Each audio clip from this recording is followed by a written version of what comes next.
किसी चीज़ को आप किस तरह से कर रहे हैं, उसे कैसे पूरा कर रहे हैं, ये बहुत मैटर करता है। आप जब ये बोल देते हो कि मैं उस काम के लिए बहुत ज़्यादा हार्ड वर्क किया, उस चीज़ में बहुत ज़्यादा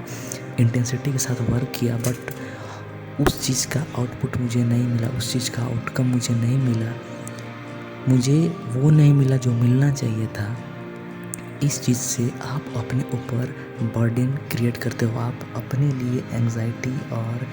स्ट्रेस का रास्ता खोल देते हो, और जब ये रास्ता ओपन हो जाता है,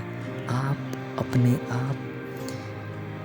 उस हिसाब से काम नहीं कर पाते, उतना फ्रीली काम नहीं कर पाते जितना पहले कम सोचने के साथ एग्जीक्यूशन ज़्यादा होता। लेकिन अब आप सोचते ज़्यादा हैं और आउटपुट बहुत कम होता है,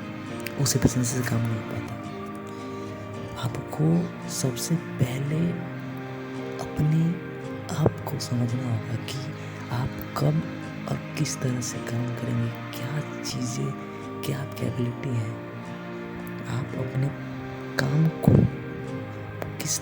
तरह से देखते हैं, इस चीज़ पे बहुत ज़्यादा ये बात डिपेंड करती है कि आप उस काम को कितना ढंग से करेंगे। आपके पास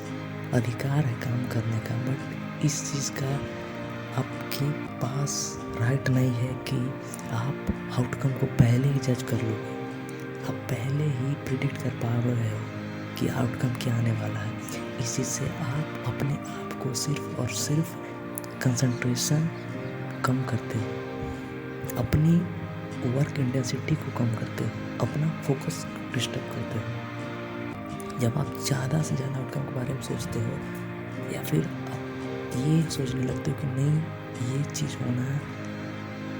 ये इतना करूँ तो इसका मतलब ये मिल जाना चाहिए, ये होना चाहिए, बट जब वो नहीं होता है तो आप डिप्रेस हो जाते हो। जिस काम को आपने अपने इंटरेस्ट के हिसाब से सेलेक्ट किया है, उस वर्क को, उस काम को आपको, उस वर्क के लिए आपको सेक्रीफाइस करना पड़ेगा, चाहे जैसे करना पड़े। और इस चीज़ के लिए अगर आप तैयार नहीं हैं तो फिर आप भूल जाओ कि आप आगे उस चीज़ पे बेटर करने वाले हो।